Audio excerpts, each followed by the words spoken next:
let me turn this music down. All right, you hear me now, huh?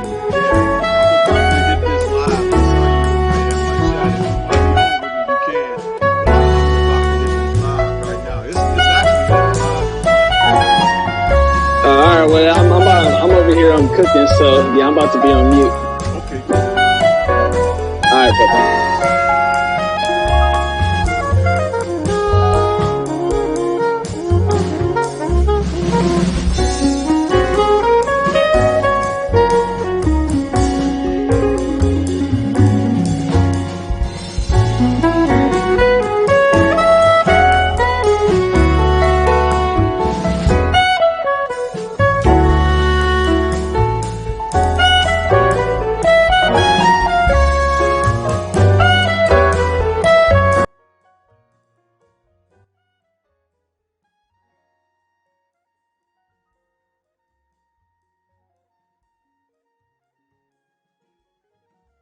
Yo, what's good, YouTube? Stormybman is here.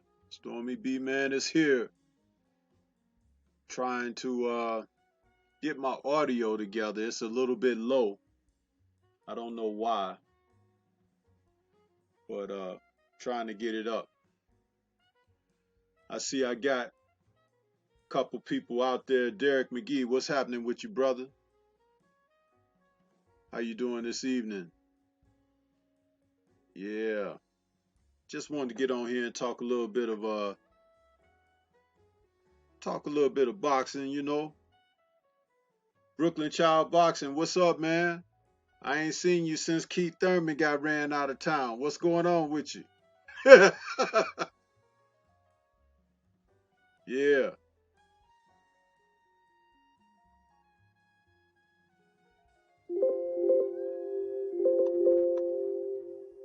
How's everybody doing? Mark Wunderlich, what's going on, bro?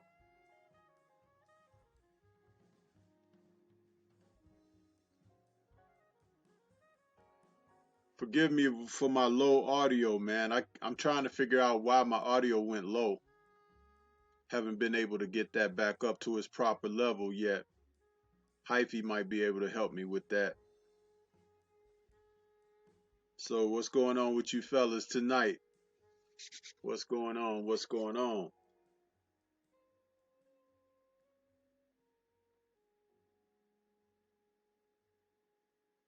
Yeah, I'm just trying to get these levels up for my audio.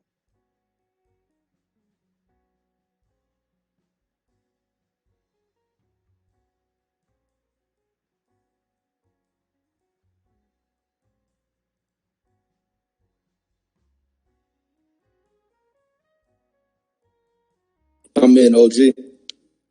Yo, what's happening, brother? How you doing, man? Oh, doing pretty good. Yeah, man, I'm sorry for being a little late, man, but I got home a little bit later than I thought, but I gave you the word up on what was happening with that, and then I had to get everything, set up.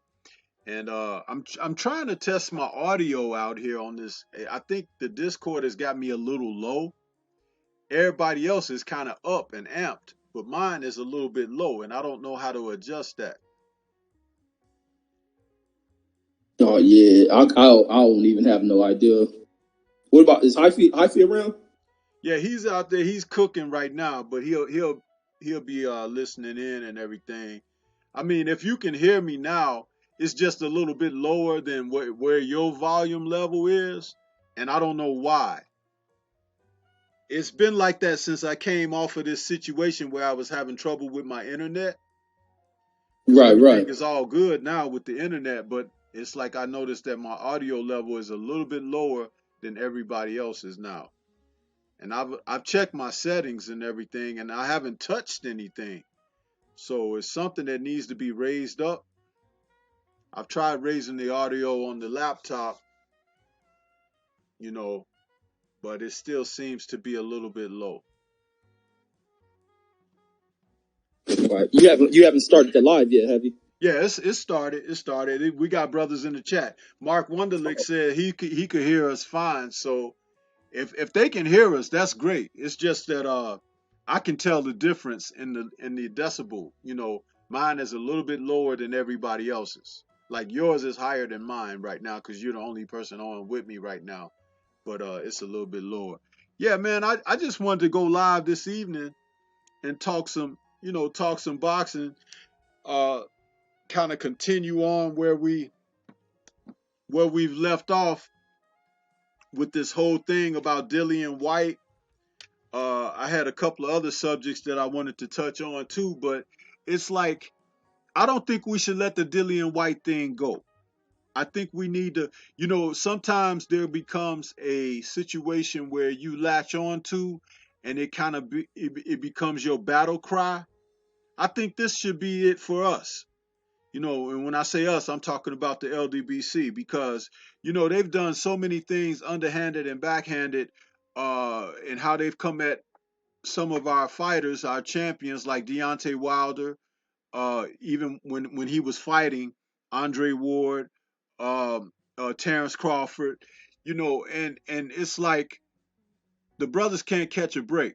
But I think this is a situation where this has nothing to do with an alignment of brotherhood. This has everything to do with the alignment of ethics. And when you got people that's operating on the other side of ethics and they happen to look like you too, you have to hold them accountable. They have to be ostracized. They have to be cast out. And especially when they align themselves with slave drivers, you know what I'm saying? And I think they should be put on Point Street. I mean, what you think, Reg? Man, I agree 1,000,000,000% with that. And what's the name has to be held up to an honorable standard. So Dillian White has to receive everything he's about to get. Everything. Yeah, 100, man. So that's why I said that I think that this should become our battle cry, and as we go forward, other things can be attached to it, but they did this at an opportune time where we can collectively come together on this and stand as a united front. Because even like with what's happening with the YouTube situation, with the hangouts and everything about to go away, and we're looking for other ways to collectively network and stand together and have that bond, we should attach this to what we're doing. You understand? And it can become something that fortifies us because this damn unsteady Eddie over there, this Lycan, White, uh, A Juicy J, all of that stuff that they're bringing, you know, is something rotten about that product. And we have to continue to expose it. We have to continue to throw it down and say, this is not, this is not what we accept. And we don't have to give any positive spin on anything because there's nothing positive coming out of what they're doing. And they should constantly be exposed, constantly be talked about as far as that negativity, not talked about as far as being promoted, talked about as far as being condemned and damned. Absolutely, because these cats have cheated this game for far too long, and it's about time we bring the real to them, bring the truth to them. And what happens with liars, the truth hurts. But the hell with them, they're gonna have to learn someday, and it's the perfect time for them to learn. I'm happy with what the WBC has done to this fool. It is really, cut off the necks of these fools. I think it's time for Eddie Hearns to really reevaluate themselves as it goes within the sport of the sport of boxing. He's going to have a real sit down with his father, and it's going to be time for them to fold things up because it's a done data for them, man. What they've really pulled off, and it's going to be the other ones who's going to have the light shine on them is these other governing bodies who allow this to go about, to allow this event to even take place, especially in the environment, the situations that occurred within that week where we had a death of several warriors, not stating that their deaths was due to steroid use, but this just elevates the potential of something bad going on and these dudes hiding it, along with being protected by that governing body who has really been put in a bad spot. It's time for them to really kind of drop the lever up on the necks of these fools, get them up out the sport. Dylan White, a 2-time dope fiend cheat, a steroid cheat.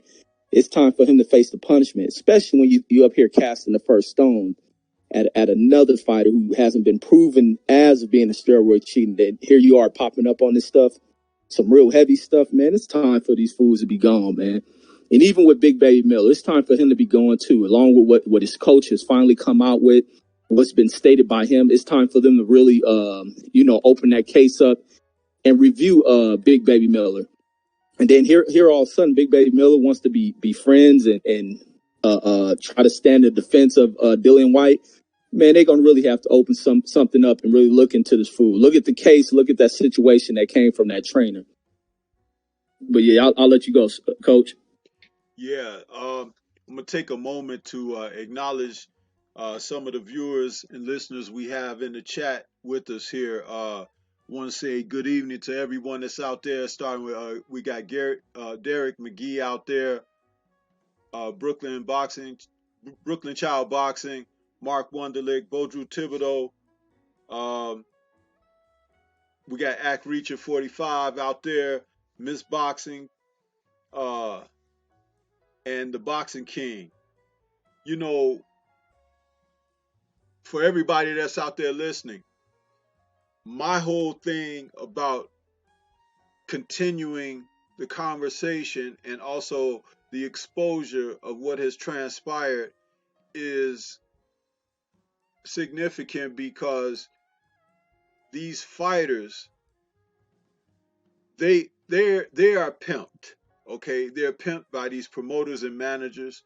And Mike Tyson, in an interview a while back, he gave a metaphor of using the fighters as peddling flesh. And he is absolutely 100% correct. But the thing about this is, those who peddle and dabble in the peddling of flesh do so for several reasons. One is for an economic means of survival. Two is for economic means of empowerment. Three is for an economic means of exchanging for services. You understand? So when you understand the pimp game, and I'm not a street guy, but there are guys out there who can even equate that better to help you understand, and they are a part of our community, and they can break it down for you even better. But the whole point of why I'm mentioning this is when you understand the auspice of how this operation is conducted, then you have to feel for the person who is victimized. Okay? And in this case, we're talking about the fighters. But we're not talking about the fighters who willingly submit themselves unto circumstances to try to gain a mutual advantage. Okay? Because some people do this for a living. Some people do this as a service. And we must understand how to separate the two. What we saw take place over here in the UK this past weekend by the powers that be that control that promotion, they were operating from the standpoint of economic empowerment and trying to position themselves for more of the same and gaining in the process. But you know, because the truth has come out, we have a right to say something about it. So that's what this platform is all about. And this won't be all that I talk about, just like I'm certain it won't be all that many of the other brothers and sisters who have channels out here will talk about. But we should not let it go either. We should not let this go. Hold their damn feet to the fire till the fucking feet is scalded until you fucking smell pork. You understand? Smell like bacon. That's what we need to do. And if we can run some of these bastards out of the sport, more power to that too. I stand for that. because it all needs a makeover to begin with anyway. Anytime you got a man that can sit at a press conference, but just because he's on the other side of the pond, he can sit over there and say, I remember that there was a time when we didn't have to respect these boys. You understand? Or he could stand up there and gloat over it with his check out and a smirk on, with his chest out and a smirk on his face. You understand? And the little buck that he talking about is sitting there with a big shit-eating grin on his face. You understand? And that's not representative of me. That's not representative of where my dollars are going. When I'm talking about investing in the sport, the entertainment that the sport can provide. To hell with that. Take y'all asses back over there where you was doing the darts and shit. But if you're talking about peddling the flesh, you understand? You can expect for your flesh to get pounded talking like that. Because this is a new day. I mean, how do you see that, Reggie? Man, I agree with you. And man, the other thing that bothers me with what comes out of this is the fact, man, that some of these people can resort to laboratory science in order to get competitive edges versus putting in hard work into perfecting their craft, being elite type fighters. They go right into the science laboratory in order to kind of equal things out because they're too lazy, too much of a fat ass to really put in the work. And a lot of them have bypassed the true test of what it goes into becoming a champion. With putting in real work, they go right into injecting themselves with something with these products without ever hitting the foot on the ground. And that's the thing that I can't like. This is the sweet science, not laboratory science. And with that shit, these dudes ought to be vanquished from the sport. I don't know. This stuff just upsets me, man. When it comes to that, especially with folks who have given it their all, doing it the proper way, rather than relegating to becoming lab experiments and shit. And I keep hawking on the fact that these fools is laboratory guinea pigs, and the fact that they're a bunch of fat asses, because it was always the thing that really dawned on me and kind of left me in awe with seeing dudes of Big Baby Miller size being able to put out, that enduring type output this dude was able to put out. But now we come to find out this is all through the experiment of the laboratory science rather than sweet science. And then also for the way that they go about making accusations of accusing other people of being on this type of stuff. And then in the end, these are the ones who get busted out, caught for being the guilty parties when it comes down to this. And then even Eddie Hearn, man. Eddie Hearn doesn't give two craps about anything that has to do with the sport of boxing. The only thing he cares about with the sport of boxing is the large monetary returns that come from it. He doesn't give two craps what happens to these fighters post-fights, post-boxing careers. He can walk by them sleeping in the box. He wouldn't give two damn craps. And that's why I think a lot of fighters, especially with Dillian Whyte, for him to sit there and with that smirk on his face when such a comment was made, comment that doesn't even belong in existence, but belongs somewhere back in the 1800s. For him to allow that punk to make that statement and not feel a certain way, not to think back on his ancestry or anything, to not even stand up. And nothing bugs me more than dudes who are physically domineering, real strong and powerful, but be weak as a fucking man, I can't even think of just mentally weak, man, just broken down to where these old nerds can just speak to them anyway, manipulate the shit out of them. But it just shows really how weak some of these cats are, to where a guy such as an old 1 foot in the grave Barry Hearns can make such a statement, a Trump-like statement in front of this dude. And what this fool does, nothing but laugh. And almost hits on what Fred was talking about. I was listening to a Fred video about when he sat there and he was doing the thing with Eddie Hearn, and Eddie Hearn, with the pressure building upon him, the first thing he wants to go about is calling him, a clown or something. And to the side of him, the one who's giggling, ha, ha, ha, the loudest is another brother. It just shows how weak some of these folks are, man. But yeah, that's how all I have on that one, OG. Yeah, and he called him a clown, but that word clown was a substitute for something else. You know that, right? You know that. Oh hell yeah, See, that's the hell yeah. thing. And I think had he been on another soil, he might have even tried it. He might have. Yeah, most definitely. But that's why people, man, my thing when it comes to folks, like I don't make nothing comfortable for cats. Like I wish I was with Fred because I don't tolerate that. I don't tolerate nothing from rednecks, bigots, none of that. It's just my thing. I don't tolerate racial disrespect. And I wish matter of fact, I probably would have matched the black dude who sat there and laughed before I would have did anything with Eddie Hearn. Because it's time for folks to wake up, especially our folks. We got some of the most brain dead ass people in existence who just sit back and allow this to go on. I don't put anything on this for white folks that make these kind of statements. I put the onus on us for not checking them because and the reason why I'm like that, I come from an area in LA to where I grew up in the 80s and the 90s to where I watched folks who didn't tolerate that shit. We didn't tolerate nothing from bigots, and that's just the way I come into adulthood. I don't tolerate that. You gonna have to beat the brakes off of me to make me stop any of that. But I don't care where I'm at. I can be in a Klan rally. You ain't about to disrespect me. You gonna hush that shit up.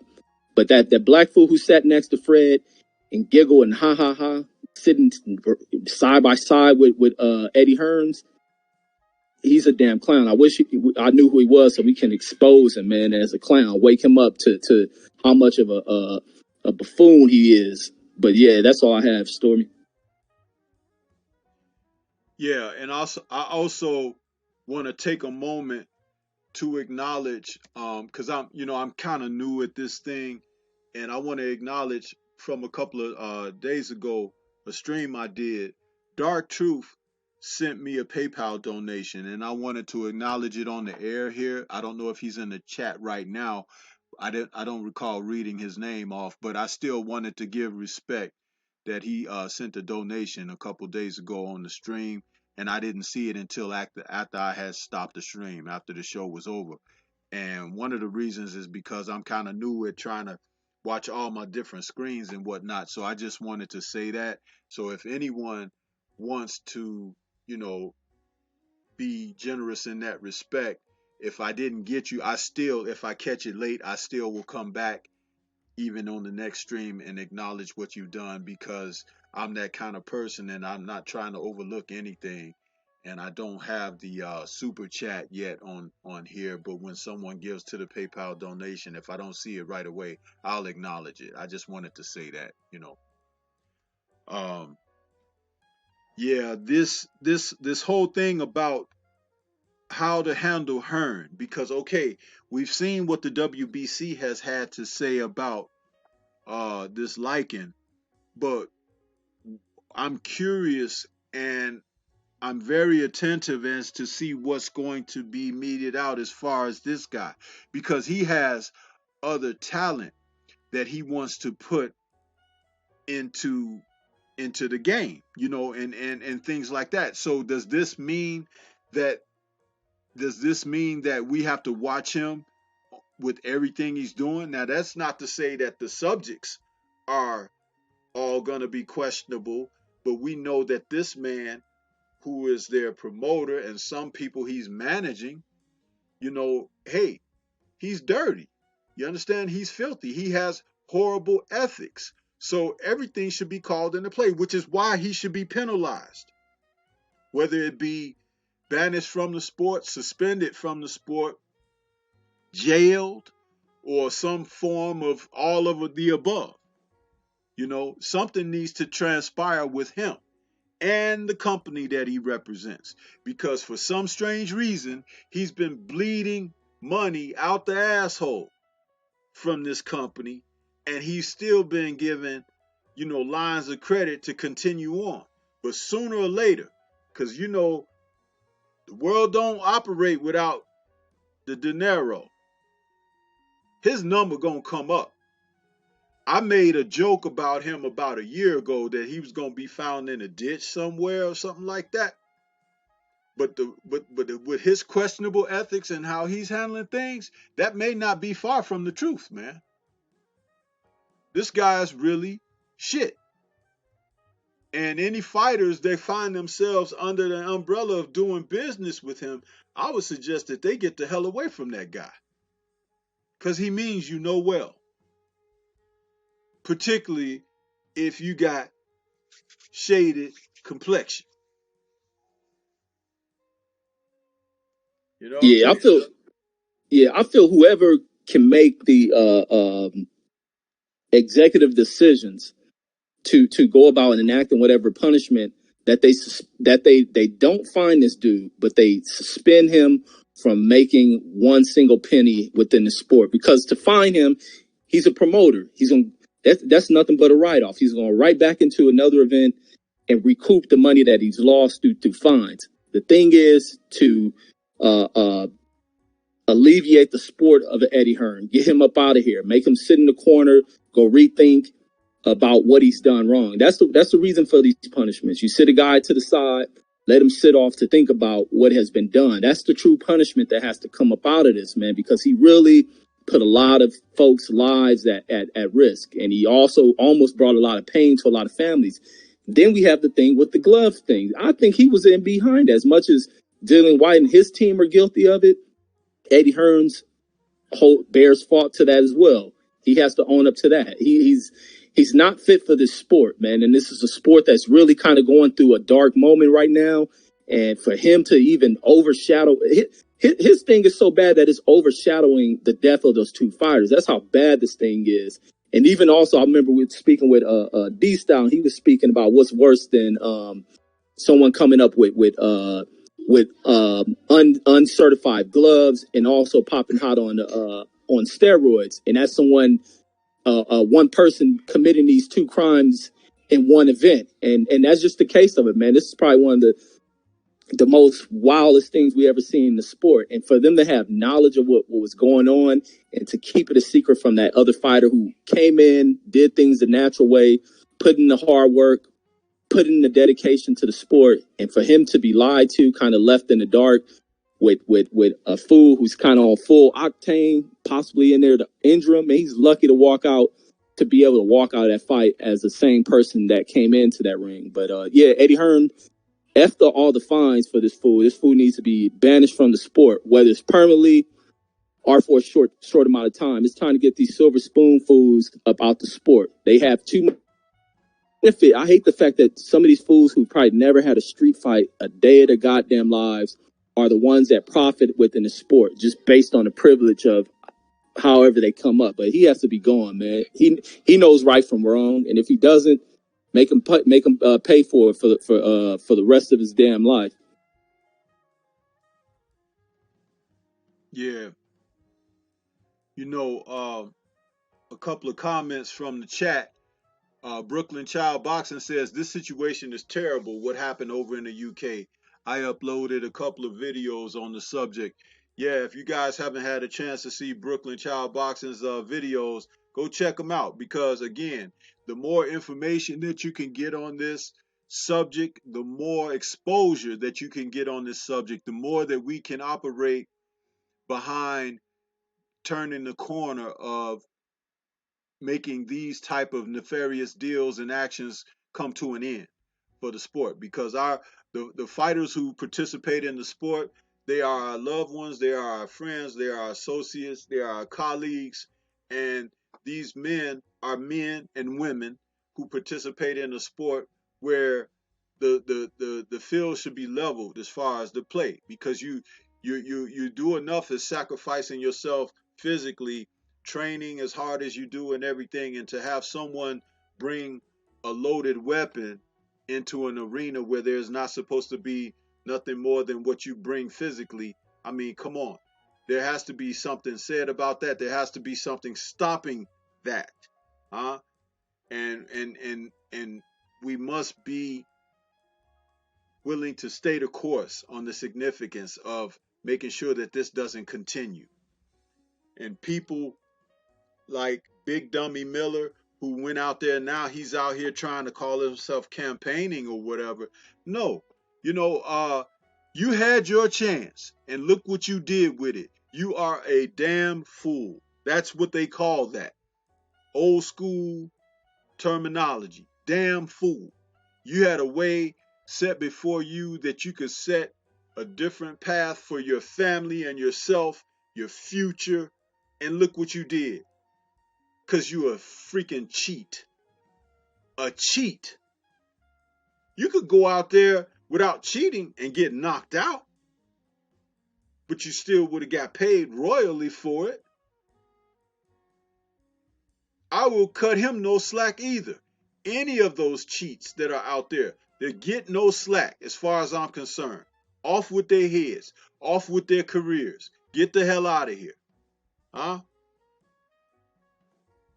There was something to be said about when you bring the inappropriate in the arena where something is supposed to be on the level. I can take you back to the Bible where it talks about Christ throwing out the gamblers and everything out of the church. You understand? They gambling in there, smoking and drinking and, you know, having a good time or whatever. But that's in the house of worship. How you gonna be worshiping and doing that too? Who you serving? Get the hell out of here with that. Turning tables over and everything. Same type of situation where we're talking about where it's something that does not fit. Huh? Get it out of there.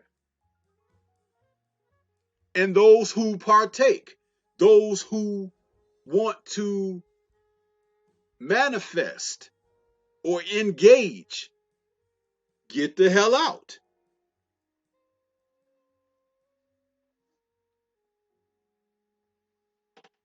That's what I have to say about that.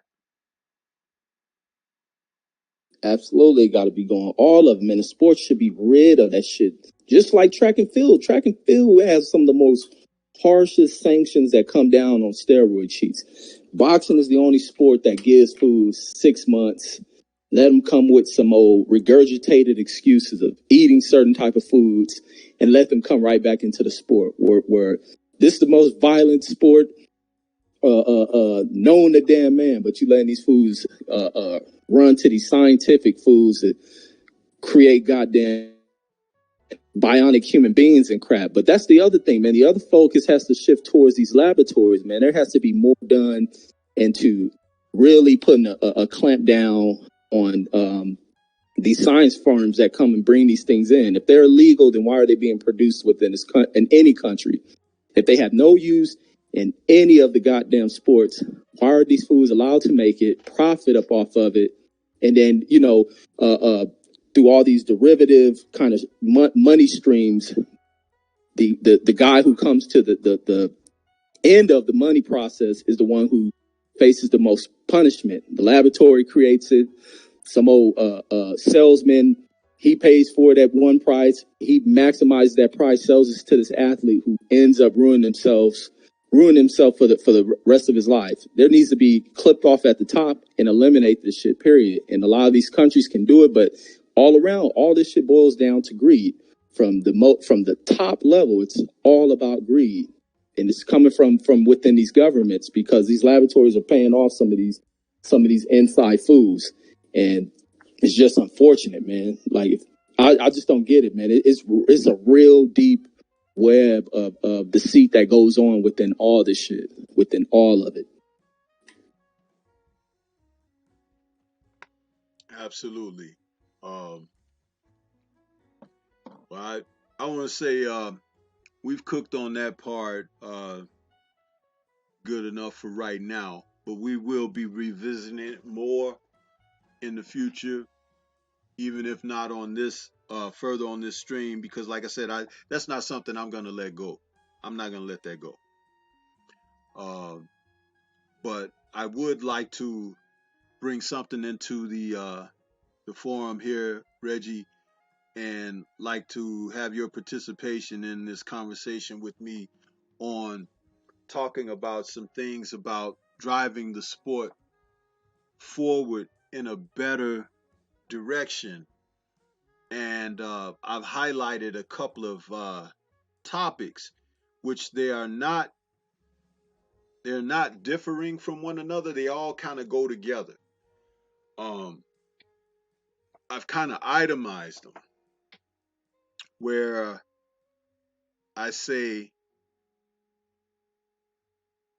what three things which I feel that are totally manageable could be done to elevate the sport ASCP, ASAP. Um, I've written down a couple of ideas myself, but since I'm presenting it to you here and to the chat as we're having this open discussion, what would you say are three things that you could see that are totally manageable, Reggie? Not things that are like insurmountable odds, but something that's totally manageable that can be done to elevate the sport ASAP. Oh man, they hit me right off the top of the head. Media. Media that covers the sport the way it should be covered. And I've said this about biased commentary. The way what I says about it is put a effing camera up on it and report what the hell you see. Getting rid of these agenda based type media personalities, kind of try to sway casual audiences rather than promoting the sport, putting out. If you're in the sport to be a part of media, you need to speak up in a positive way that promotes it, and also speak down on crap like this that's going on. You don't hear none of these media fools speaking out on this Dillian White shit, but they'll report on fighters that they want to kind of bring down. The media will get online with being the right fit for the sport. It'll push the sport in the right direction. That's what happened when boxing started falling apart. It had nothing to do with boxing. It had everything to do with what the media was putting out. The Teddy Atlases, Jim Lampeys, what's the fool who Floyd had to check?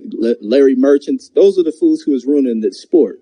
And I think if we can get the right people within boxing media on the, we're the positive force. Us in the LDBC, new media, we're the positive force when it comes to what's putting out on, the global broadcast.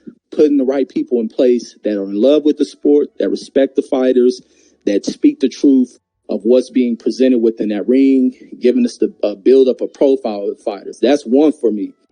The other one is to get promoters to get up out their damn feelings, to thinking that the sport is about them and them trying to be in front of the sport. They need to stand in the background and allow their fighters to be at the forefront of this thing, because Top Rank is, it's almost not even about the fighters. Like the fighters should be privileged to fight at a top rank or fight over,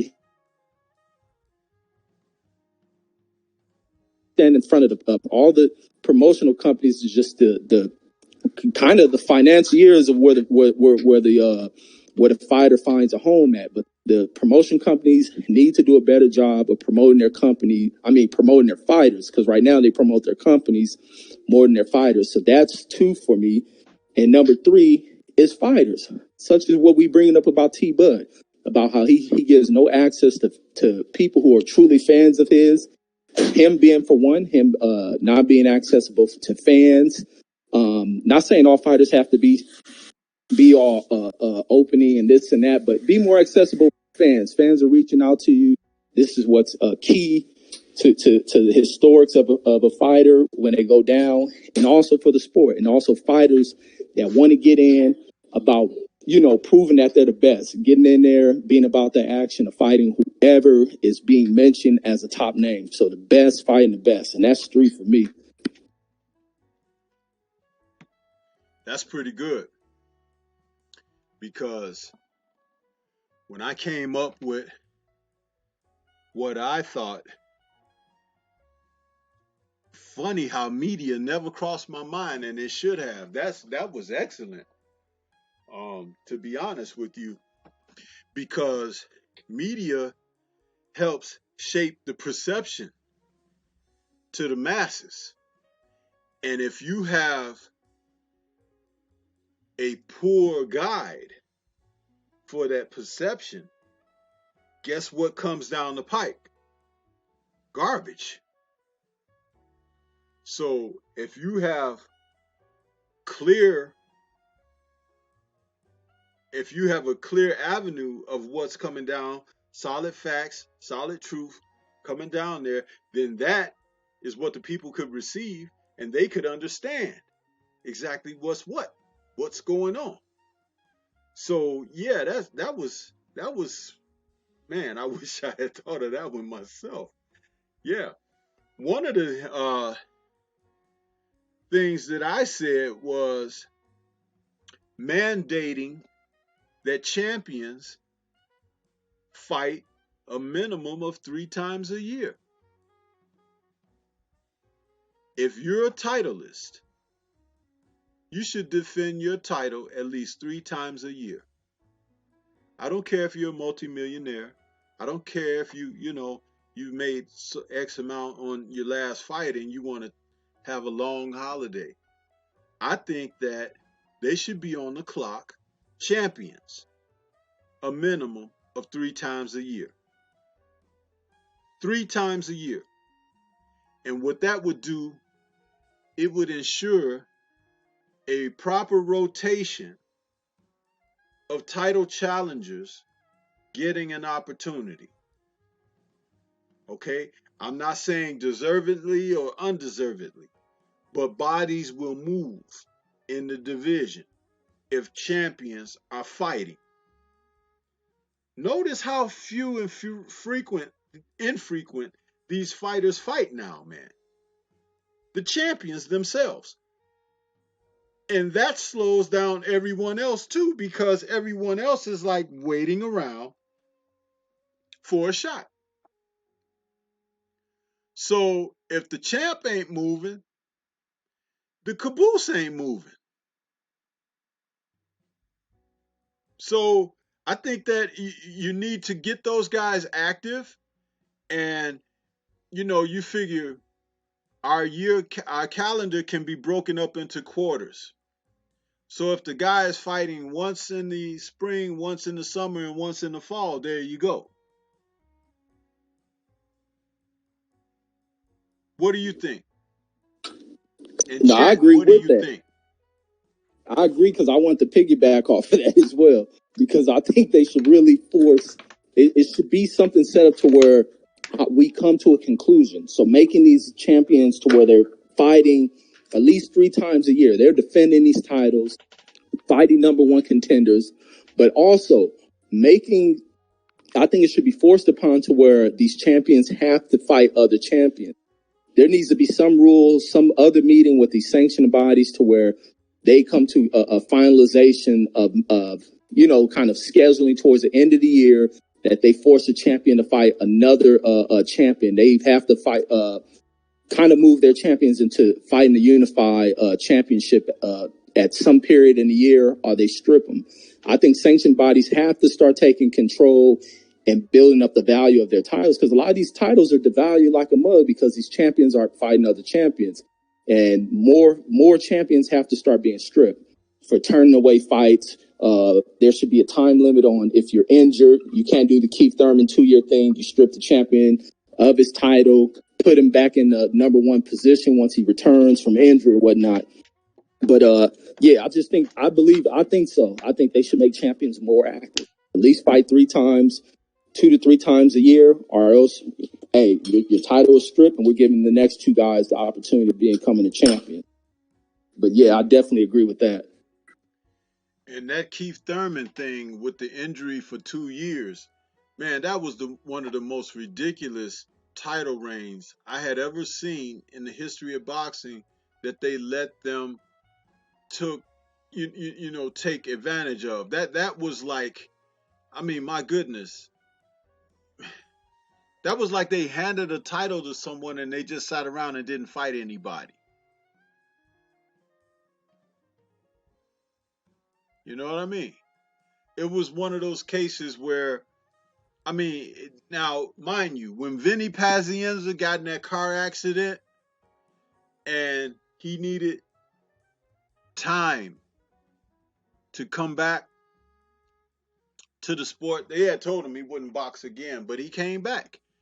I'm not saying, oh, he was a champion, but what I'm saying is something like that, how long he was off and how long it took him for his road to recovery, that's understandable.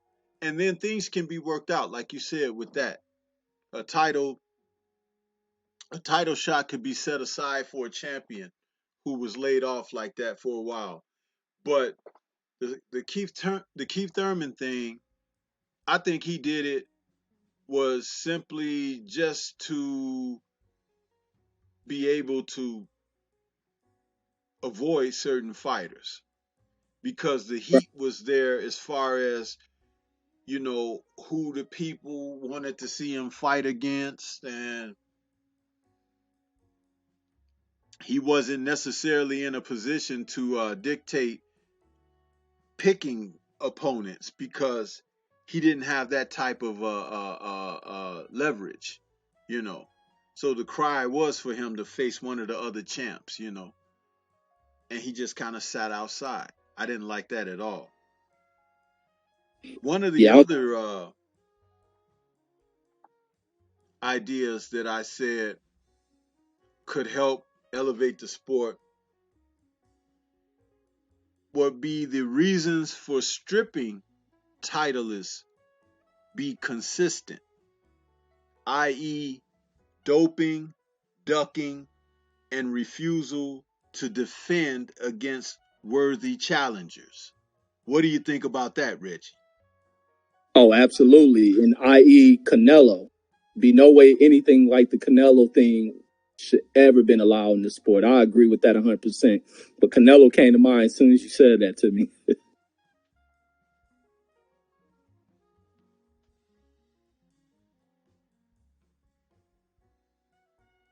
Are you there, You still there?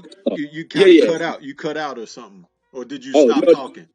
no, I had stopped. I was saying Canelo came right to mind as Oh, soon as you stated that. yeah, because I mean, when you talk about the doping, the ducking, and refusal to defend, you see, like that, you know, when you went to eat at grandma's house, when grandma put the plate on the table in front of you, you couldn't say, "Grandma, I don't want broccoli. I don't want this. I don't want."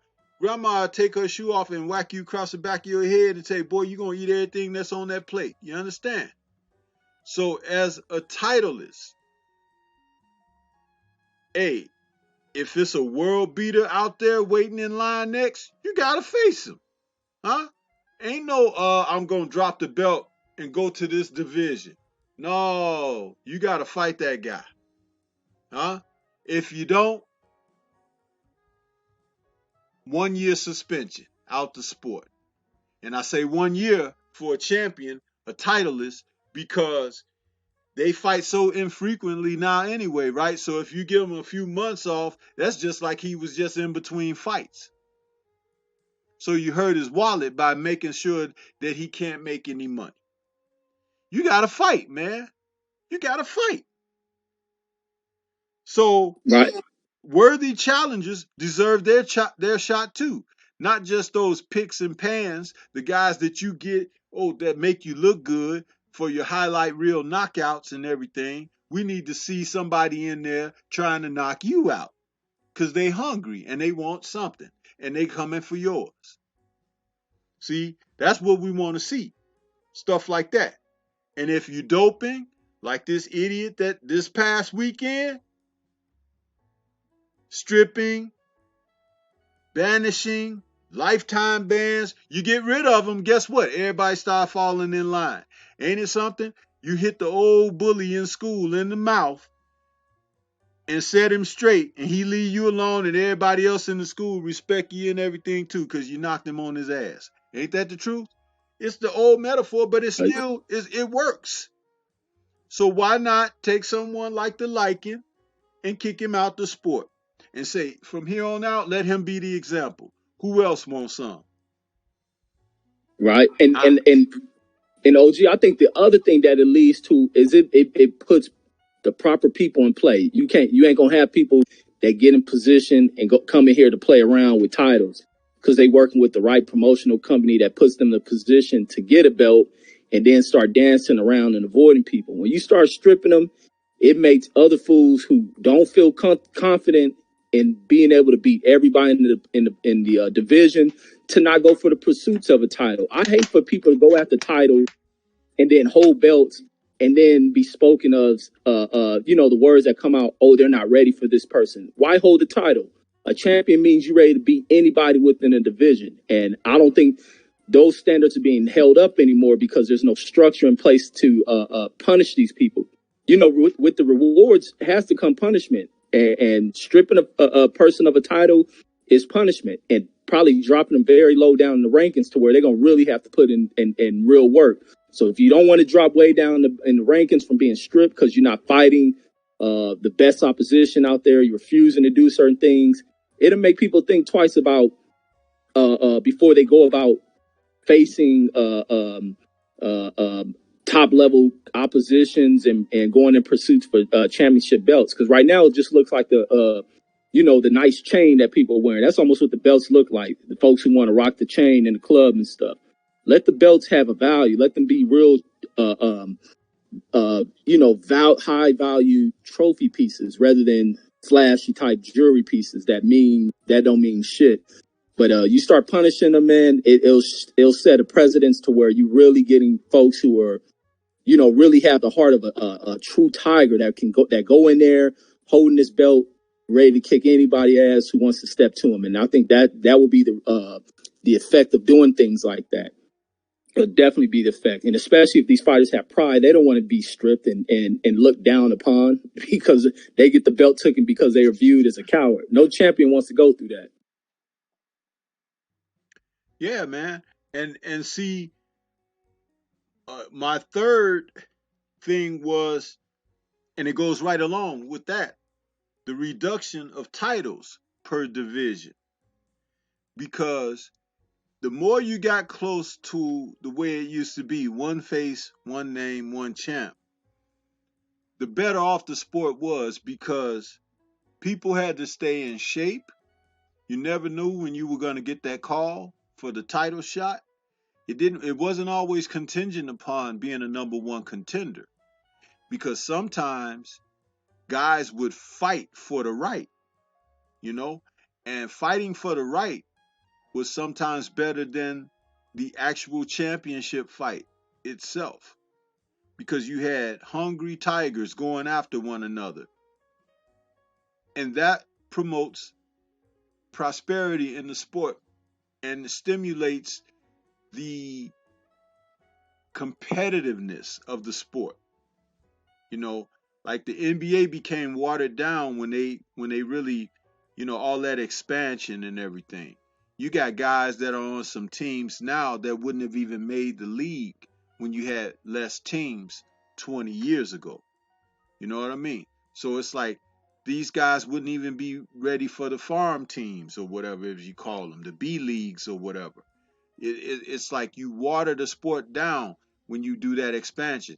The sport has been watered down with all these extra titles. Huh?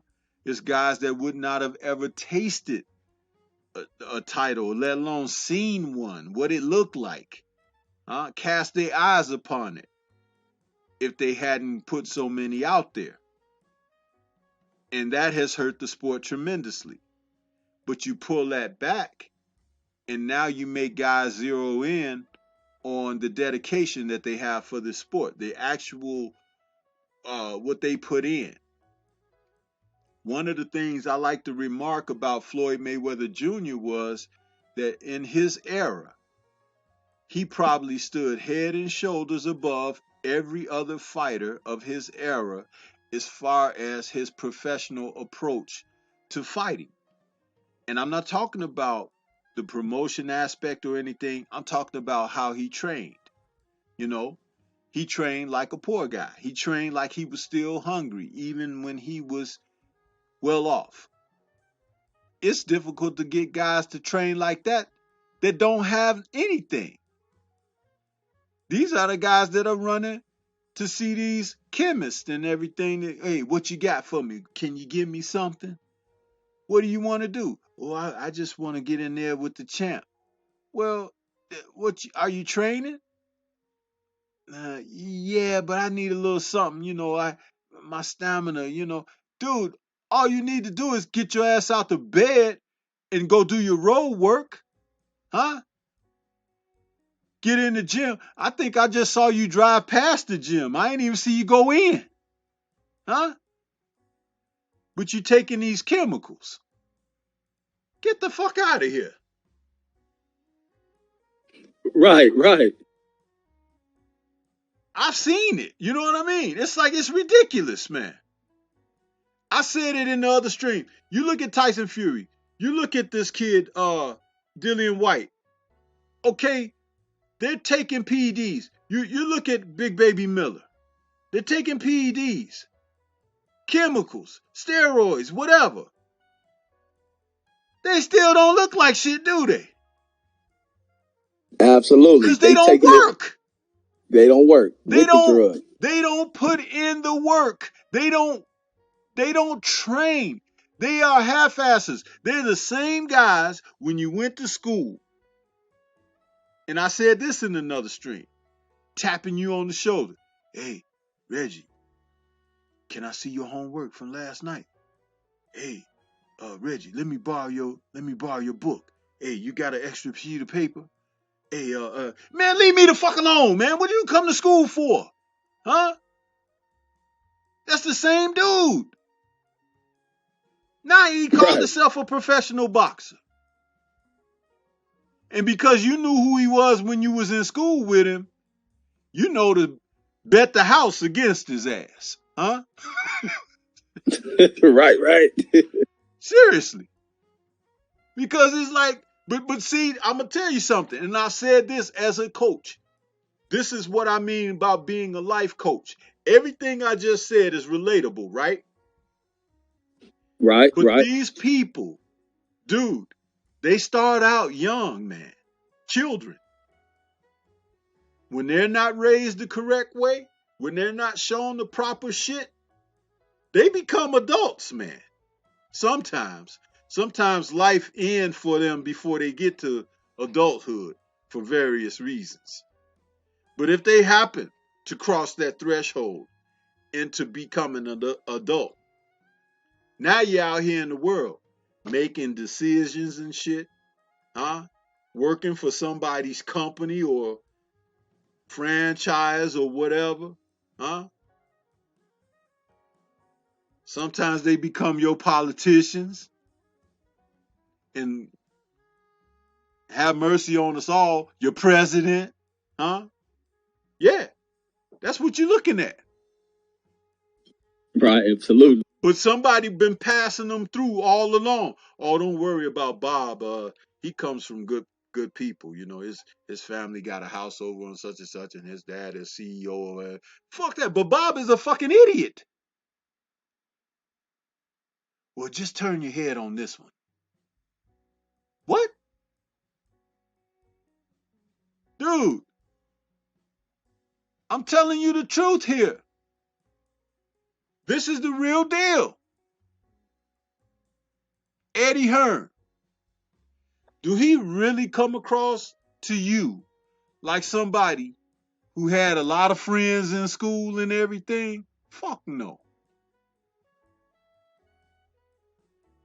He had everything laid out for him and everything, because them dart chuckers over there was taking care of him, making sure everything gonna be all right. They still giving him the keys to the Bentley right now, and he done banged it into so many damn walls.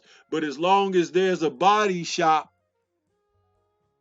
hey, bang that dent out for Eddie. You know, get it back to us by next week. What? Richie Rich. This is the real shit here, man.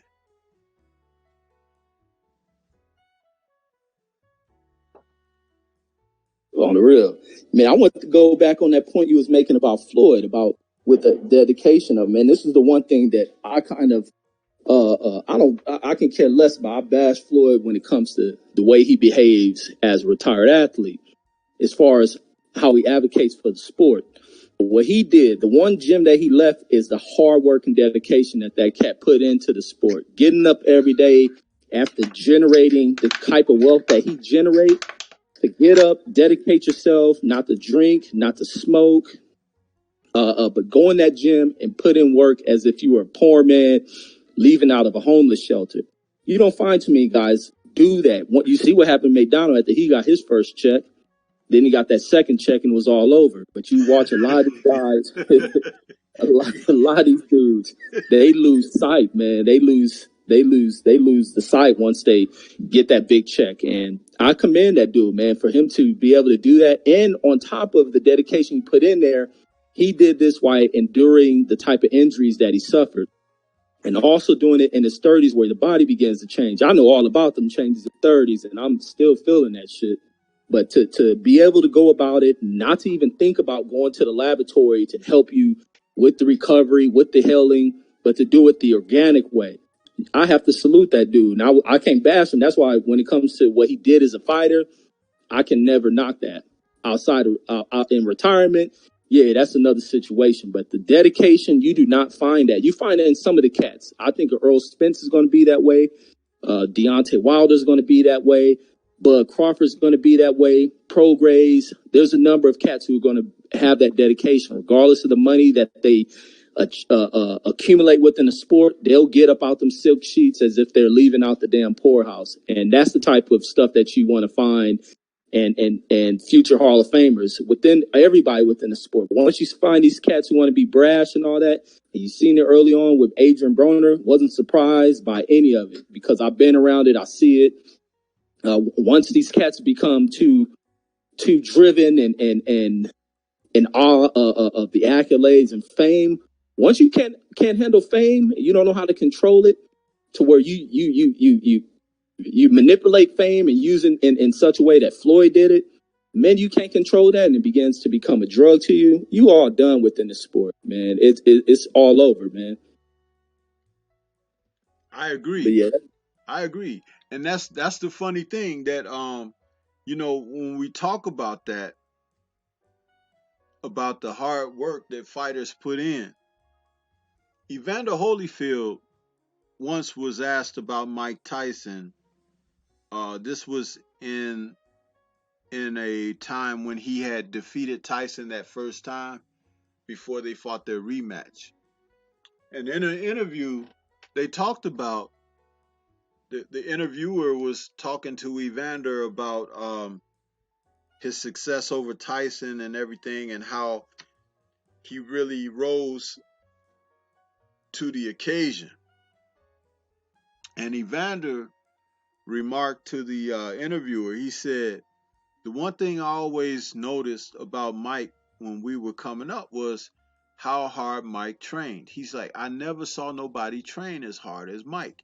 He said, and I knew that if I watched how he trained, that I would have to either match that or be better than that, because he got the results out of his training. His fights where he was knocking everybody out and everything, it might have looked easy, but it wasn't easy because Mike put in the work. There was a time when Mike was really putting in the work. Now, this is Evander Holyfield talking about Mike Tyson after defeating him, right? So basically, he's giving Mike props on being able to achieve what he had achieved.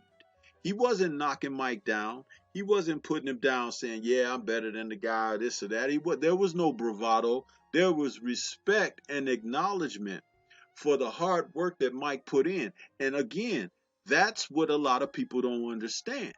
They just saw Mike being a powerhouse in the ring, knocking folks out and everything. But man, there was a time in the gym, guys didn't even want to spar with Mike Tyson because he sparred like he fought, you know? So it's like that kind of thing. And he got success, tremendous amount of success out of that, and he was fortunate to be able to do that for the duration he did. Same with Floyd. Floyd trained hard, huh? You could tell the fighters today who train hard and who don't, because the ones who do, they don't mind getting in there and mixing it up and doing what they got to do because they're conditioned. And we spoke about that last night when I was doing a show with PK. We were talking about fighters being conditioned. mentally, psychologically focused, dialed in. Because if you are physically and mentally conditioned, you can endure and you can meet your problems head on, and you can respond and respond quickly because you're prepared. But these lazy asses out here, good luck to them, man. Good luck to them. And that's why they fill in the offices of these guys, these chemists, who hey, I got it all in this little bottle for you right here.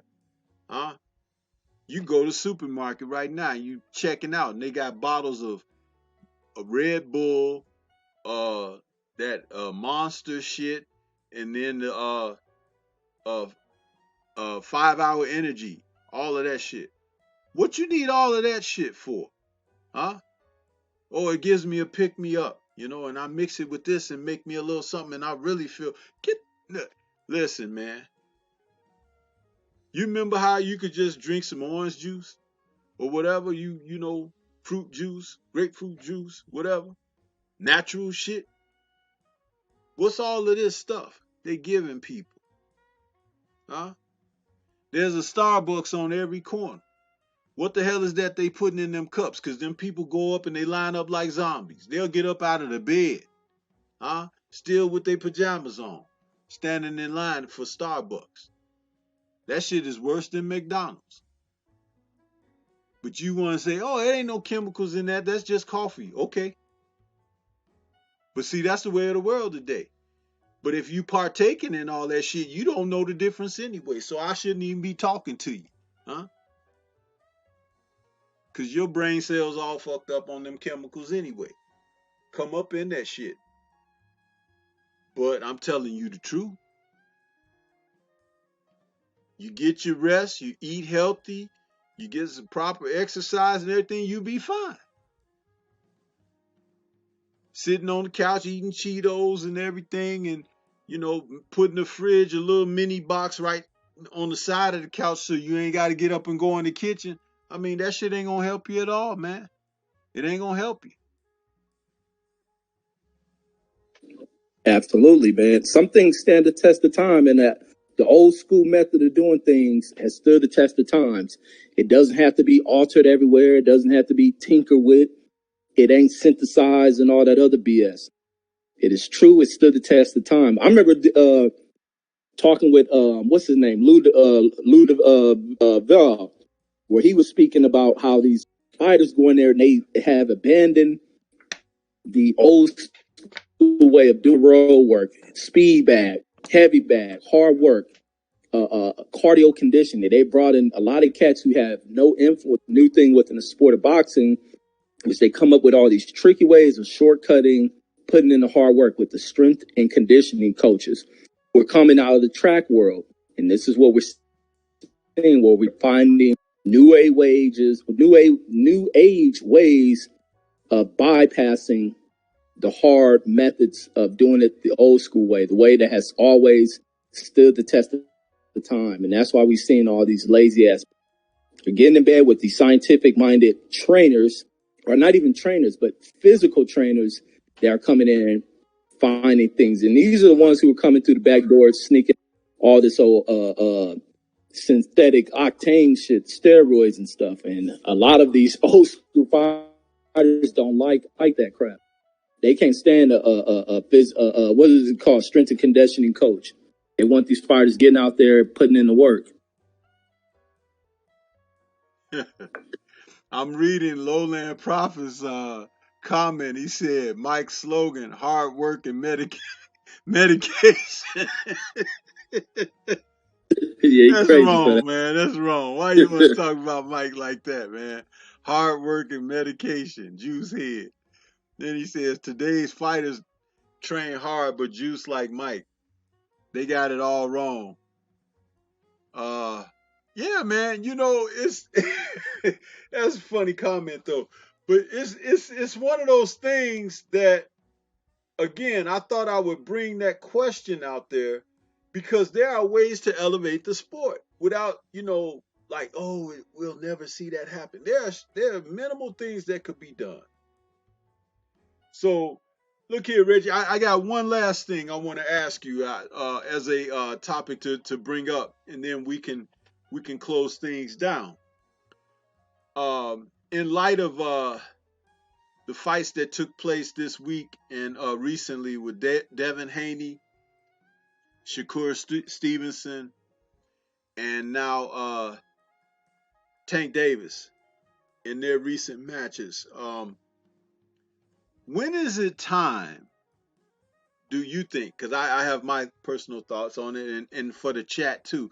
When is it time to remove the training wheels off of these young prospects and start just go ahead stepping them up in competition, stepping them up in circumstances that will prepare them to be real contenders? The second they touch a title, Tank has a title, training wheels is off. All these other young fighters want to go and pursue titles. Training wheels, as soon as they touch a title, those training wheels must come off. And I think Tank should have been. So it's no, to me, I can't stand the babysitting of these dudes, especially Tank. And Tank is ready. I think Tank is where he needs to be at. Let him test the water. And I think the problem is we've come into this condition of the minds where I don't think it's really fans, but this condition in the mind of some folks where they think these fighters need to stay undefeated. Hell, let them test to really gauge where they're at. But once they touch a title, they need to be stepping up, and that's where the sanctioning bodies, when they see that these fighters aren't stepping up, take your title back.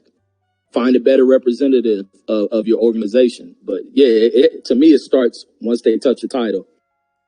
And that's why they have to be cautious about how fast they move with their careers. Because once they move too fast, because they too hell bent on setting records of being the youngest champ and all that crap, they got to test the field with every monster that's out there. But yeah, that's what I have on that one. Yeah, and I'll go a little further with it and simply say that if you're thinking about putting them in for a title shot, I think there's a certain checklist that you should have had, checked off before the title shot. One is a fight where your fighter can prove he can go the distance, 12 rounds.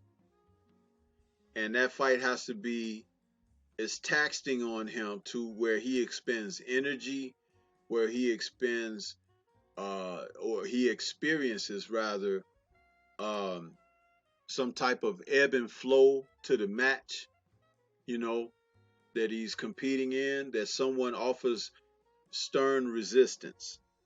The second thing is that he be in with a guy that can take whatever he has but still be there at the end. And that's not the same thing as just going the distance. That means that if your fighter is supposed to be a puncher, put him in there with a guy who can really take a punch. Because what will happen to your fighter psychologically over the rounds is that when he realizes that, man, everybody else I hit with these shots have been gone by now. Now he has to figure out another way to win. He has to Oh, learn.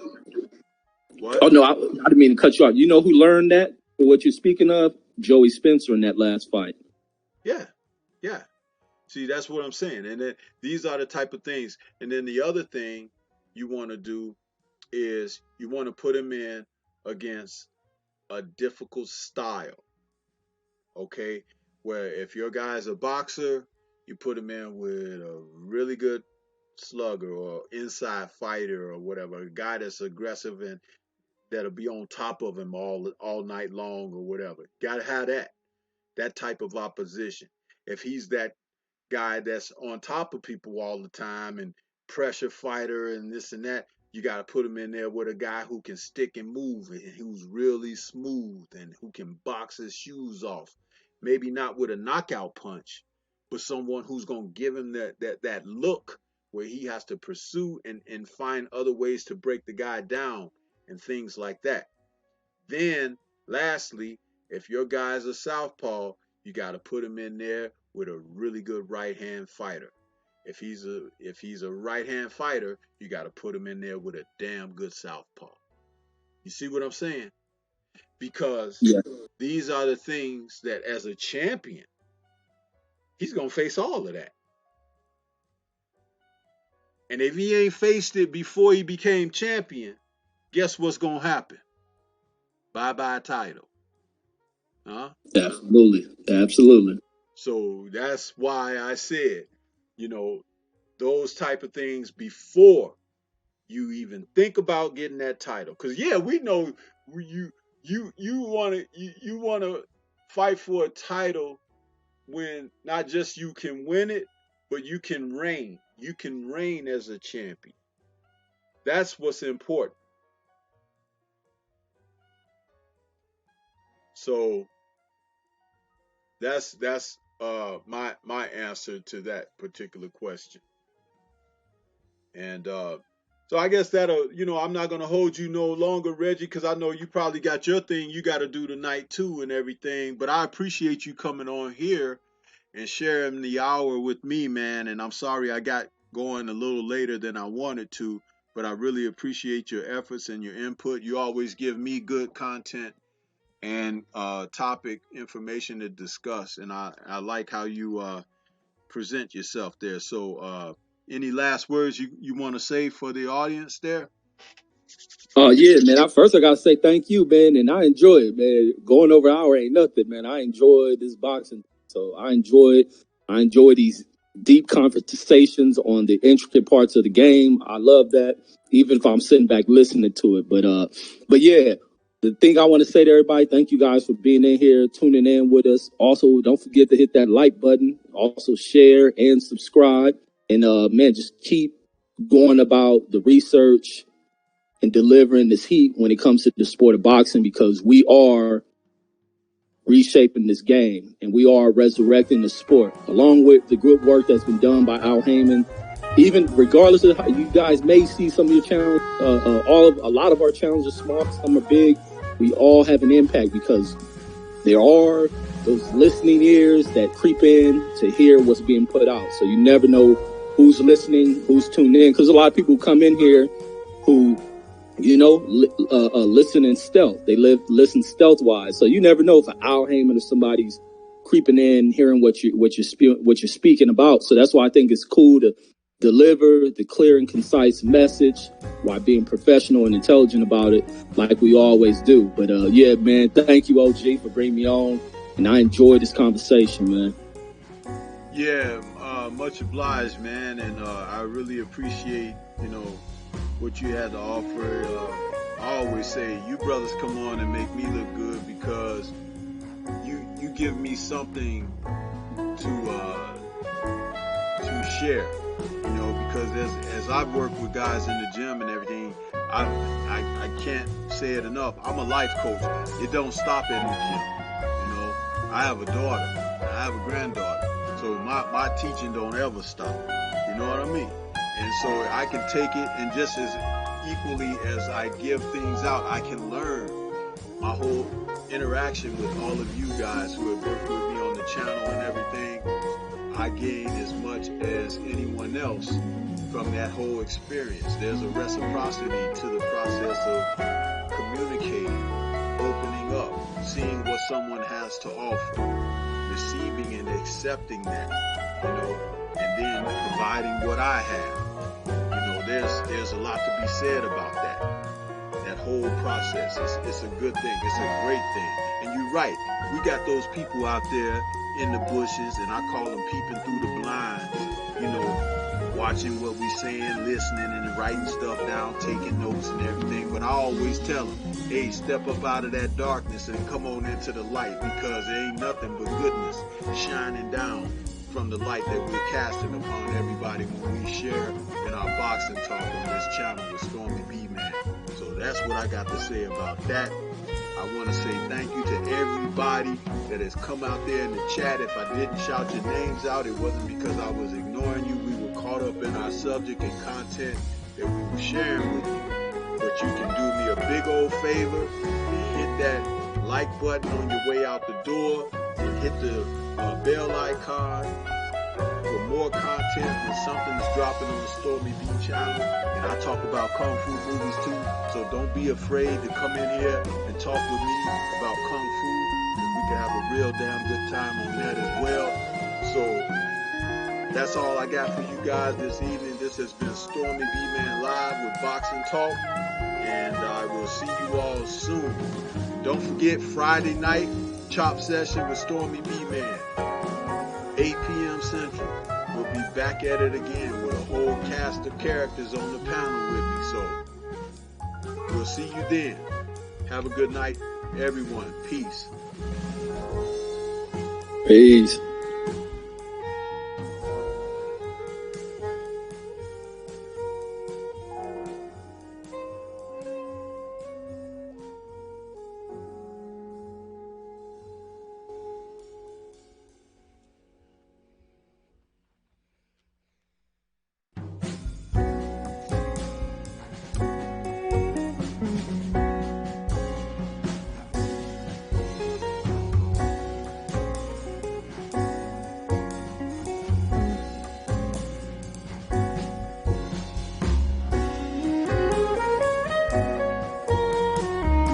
All right, OG.